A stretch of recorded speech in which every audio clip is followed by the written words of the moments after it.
아니 생각해 보세요. 이번에 뉴 이재명 후보 중에 정말 그 당이 방치하고 아예 패배를 위해서 이렇게 뭐 기원을 하다시피 했던 김용남 후보. 아니 당이 도와줬으면 이겼습니다. 신용한 김상욱 이겼잖아요. 그렇죠. 울산 얘기 들어보니까 또 당이 굉장히 또 무심했더만. 그 김종대 의원의 발언을 보자면은 단일화하는 거 김상욱 후보 그 청천리 대표 반대했다고 얘기도 하시잖아요. 방송 나와서 반대했다고 얘기도 하시더라고요. 그 얘기를 들었다고 하시더라고요. 아니, 그분들이 뉴 이재명이고 이제 민주당에 온 지 얼마 안 되신 분들인데도 된 이유가 뭡니까? 그건 이재명스럽기 때문에 그런 거예요. 이재명 간판과 정신과 철학과 이미지를 앞세웠으면 이겼을 그런 선거였는데 이 문이 묻고 문조 털레유가 묻으면서 이 선거를 그르친 거예요. 만든 거죠. 김어준 씨가 만든 그럼요. 거죠. 이게 얼마나 그 양두구육적이냐면요. 문조 털레유 그리고 뭐 매불쇼까지 포함해서 네. 이분들 하나같이 다 이재명 정부 성공 말하거든요. 음. 근데 행동은 어떻게 하느냐? 늘 정부 방침과 반대로 갔고 그렇지. 하나 대표적인 거. 정청래 대표가 지난 경선 때 어마어마한 행동을 했거든요. 그게 뭐냐? 대통령 사진 쓰지 말아라.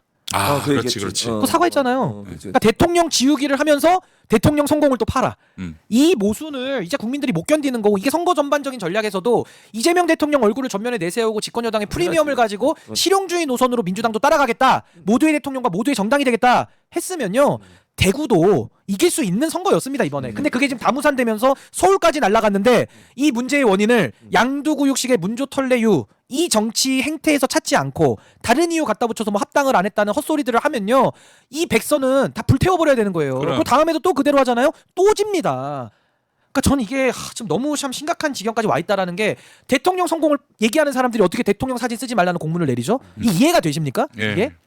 아니, 합당을 안 한 게 왜 패배 원인이냐? 그 얘기를 다 하고 있어요. 김어준 체육 방송에서 다 합니다 지금 다. 아니, 그러니까 예를 들어서 정말 양당이 나와서 그 울산처럼 단일화 과정을 거칠 수는 있어요 초창기에. 뭐 필요하면 하는 할수 있는 거지. 필요하면 하는 거죠. 근데 합당을 하고 안 하고 왜 선거에 무슨 영향을 미친 그래도 건데? 아니, 1%인데 왜 해야 됩니까 정당 지지율? 그리고 만약에 뭐 정말 합당을 해야 했다 이런 얘기를 하려면 2등이 해야지 3등이 그런 얘기를 할 자격은 없다고 봅니다. 3등이 그런 얘기를 왜 해요?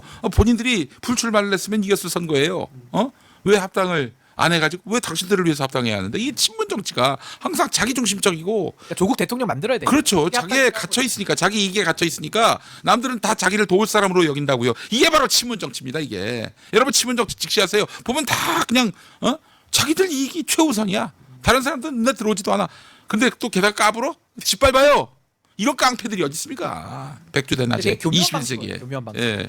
아니 그래서 전 이번 선거 보면서 정말 기괴했던 장면 너무 많았는데 하나만 소개해드리면 평택에서 뭐 유이동 후보가 어쨌든 당선이 됐습니다만 여론조사로는 항상 김용남 1등, 조국 2등 내지는 반대로 뭐 조국 1등, 김용남 2등 이렇게 나왔거든요. 네. 근데 그때도 단일화해야 된다고 김어준 씨가 외쳤는데 아니 살다가 1등 잡으려고 2, 3등이 단일화하는 경우는 봤지만 1등, 2등이 3등 잡자고 단일화하는 건 전 처음 봐요. 글쎄. 이런 기괴함이 이해가 되십니까? 거기다가 조국 후보가 뭐라고 광을 파냐면 자기가 민주당스러우면서 동시에 민주진보개혁의 연합을 위해서 자기 당 후보들이 다 단일화에 협조했다는 거예요. 근데 최진봉 교수님 늘 시사하시지만 조국 후보가 낸 그 당의 후보들 중에 단일화 하신 분? 없어. 아니 그러니까 자기들이 사퇴를 한 건데 단일화가 됐다고 얘기를 하는데 후보 이름 좀 한번 얘기해 보세요. 누가 있습니까? 이름 하나도 기억 안 나요. 그러니까 무슨 말이냐면 이게 그냥 보여주기 생색내기 단일화인데 자기들이 1%짜리 정당이니까 선거에 아무 영향 없어요. 근데 광을 팔아야 되잖아요. 합당을 위해서. 우리가 희생했어요. 진정한 희생은 진보당의 김종훈 후보 같은 게 희생이죠. 15% 나오는데 김상호 후보 당선을 위해서 물러나면서 승리를 거둬냈잖아요. 네. 이게 단일화지. 조국 후보는요. 완전히 이거는 가짜. 완전히 사기치는 수준의 단일화를 만들어낸 게 뭐냐. 일단 후보를 다 내요. 지지도가 없고 인지도가 없고 아무도 몰라. 근데 사퇴를 또 시켜. 그래서 우리가 이만큼 사퇴했고 협조했습니다. 이거 국민 기만 아닙니까? 어디 국민을 속이려 들어요. 그러면 그 후보 이름이라도 한번 얘기해. 저도 기억 하나도 안 나요. 도대체 몇 군데에서 자기들이 알겠죠. 생색내야 되니까. 국민들이 모른다고요. 그러니까 전 이런 식으로 정치를 망가뜨려서 되겠는가. 이게 이런 게 가능한 게 너무 친문 심각해요. 정치입니다. 너무 이게 가능한 게 심각합니다, 진짜. 친문 정치예요. 진짜. 그러니까 옛날에 윤석열하고 손잡았죠. 그러니까. 윤석열 누가 키운 겁니까? 문재인 대통령 2021년도 신년 기자회견 문재인 정부의 검찰총장은 윤석열이라고 본인이 얘기하셨어요. 추미애 쫓아낸 네. 말이죠. 그러면서 그때 또 한겨레 인터뷰 작년 2월달에 뭐라고 하셨냐? 조국 후보가 4명 면접 보고 와서 윤석열이 추천했다고 얘기를 하셨어요. 그래서 특수부 늘려줬고 대검에다가 특수부로 다 깔아줬고 그때 한동훈이가 검사장 난 거 아닙니까? 그래놓고서 검찰개혁을 또 하겠다고 지금 이 난리를 치고 있는 게 저도 검찰개혁 하자는 주의자입니다. 이재명 정부 방식으로 좀 하게 놔둘 수 없습니까? 본인들이? 이것들 보니까 너무 심각해요, 지금. 적대적 공생관계라는 생각을 지을 수가 없어요. 한동훈 부활했습니다 이번에 정청래 덕에. 의자들은 적대적 공생관계예요. 화가 나. 상대를 막 죽이는 듯 해도 살려 그렇게. 대중 앞에서 쇼만 하는 거지. 이런 자들은 그 이제 약속 좀 대령 보고 싶지가 않아요 이제는. 김민석 총리랑 김어준 씨는 확실히 부딪힌 건 이제 맞는 것 같고 이게 방금 얘기해 주신 것처럼 김어준 씨가 이재명 대통령에 대해서도 같이 간접적으로 공격을 하는 건지 아니면 진짜 이재명 정부의 성공을 위해서 김민석 총리가 지금 뭘 잘못하고 있다고 생각을 하는 건지를 모르겠습니다. 아니요, 저는 이건 그 이재명 정부를 공격하는 거라고 저는 공격의 수준이라고 봅니다. 왜냐하면 이 정도 아까 말씀하신 것처럼 벌써 몇 번째잖아요. 그러니까 이 삼진아웃 된 거거든요. 예. 저는 삼진아웃 됐으면 이제 그 김어준 씨가 갖고 있는 까방권은 이 까임 방지권은 다 소모됐다. 그러니까 진보 진영 과거에 쌓아뒀던 과거에 뭔가 그 어려울 때 뭐 이명박 박근혜 정부 때 우리 진영이 어려울 때 뭔가 우리 지지자들을 좀 마음을 다독여줬던 예. 그런 것 때문에 사실 야 아무리 그래도 그때 힘들 때 우리를 그렇게 해줬던 사람 이렇게 좀 실수했다고 공격해도 돼 까방권이죠 일종의. 근데 그거 이 정도면 이제 다 소멸됐다고 보고요. 네. 저는 어제 대통령의 메시지에 겸손해야 된다는 얘기가 있었거든요. 그러니까 그 방송 겸손이 힘들다잖아요. 겸손은 힘들다는 방송이 그 뉴스 공장인데 예. 겸손은 힘들다 뉴스 공장인데 지금 대통령의 메시지에는 겸손해야 된다는 말이 나오고 네. 총리의 메시지에서는 무협지 공장이 돼서는 안 된다는 얘기가 나왔다는 거는 전 다분히 지금 대통령실이 그냥 중의적인 표현일 수도 있습니다만 이 언론에 대한 아주 노골적인 불만을 지금 표명한 겁니다. 네. 아주 그래도 예의를 차려서 표명한 겁니다.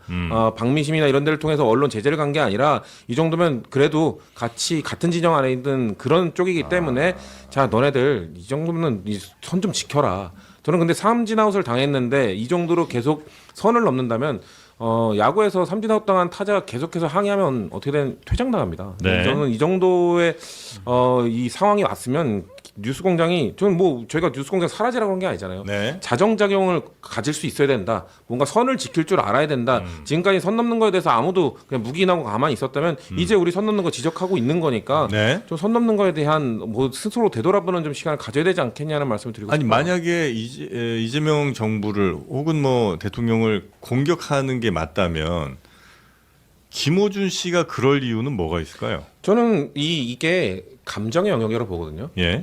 지금 진보 진영에서 김어준 씨가 했던 것들은 단 한 개도 안 이루어진 게 거의 없었어요. 본인이 이렇게 하면은 예전에는 뭐 사실 문재인 후보도 문재인 대통령 되기 전에 문재인 대통령도 그 2011년에 본인이 뛰어서 대통령 만들었다고 생각하고 있고 대통령도 만들었고 정책 방향에서도 뭔가 이리로 갈라 절로 갈라 할 때 자기 방송에 나와서 본 다음에 A로 가자라고 하면 늘 A로 갔고 근데 지금 이재명 정부 들어서 번번이 막히고 있거든요. 네. 합당 관련 이슈도 막혔고 지금 뭔가 이 검찰개혁 관련해서도 뭔가 막히고 삐걱삐걱 하니까 감정이 상하고 있는 거예요. 내가 지금 나는 언론을 넘어서서 이 진보 진영의 설계자인데 설계자의 역할을 못하게 되니까 감정이 섞이기 시작하니까 그럼 감정 섞일 수도 있죠. 뭐 다 사람들끼리 하는 일인데 네. 근데 감정을 섞인 일이 대통령을 향하면 지금 집권 여당 초기에 아까 변호사님께서 지적하셨습니다만 차기라는 단어를 지금 내세우면서 네. 집권 만 1년이 안 된 정부의 차기 논쟁을 이야기한다?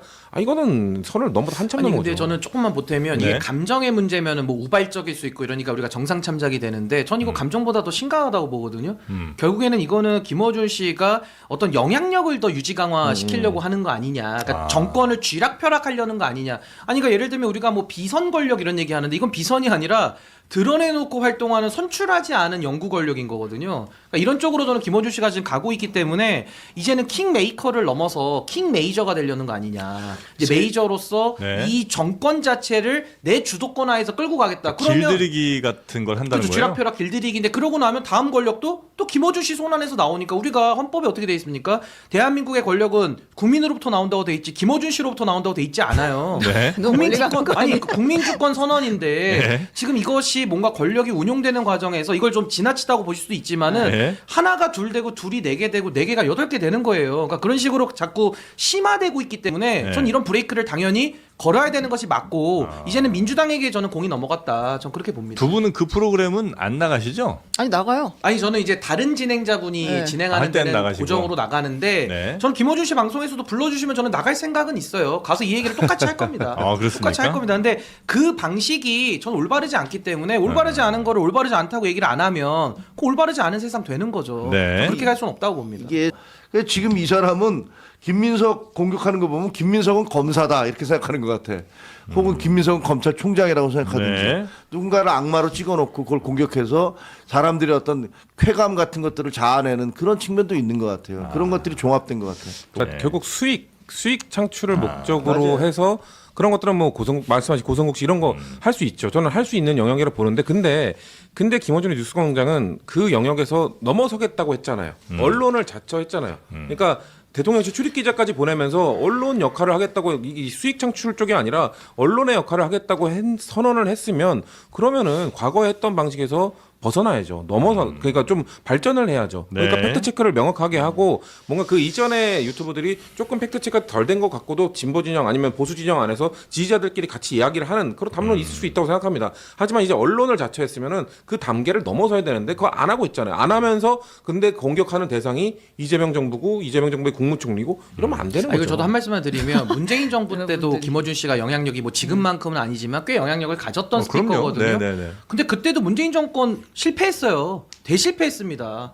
그럼 지금 그걸 또 반복할 수는 없는 거 아니겠습니까? 그러니까 김어준 씨 영향력은 더 커졌거든요. 그럼 앞으로도 우리가 AI를 놓고도 유토피아와 디스토피아에 우리가 지금 경계선에 서 있다고 얘기를 해요. 민주주의도 똑같습니다. 집단지성이라는 우리가 추구해야 될 방향이 있고 또 하나는 중우정치라는 것도 있는 거예요. 네. 이 둘 중에 우리가 어디로 가야 되느냐? 포퓰리즘과 같은 중우정치는 최소화하고 집단지성은 훨씬 더 작동될 수 있도록 우리가 그쪽 방향으로 나아가야 되는 것이기 때문에 전 김어준 씨에게도 우리가 그 영향력에 대해서 네. 권한과 책임을 동시에 요구를 하는 겁니다.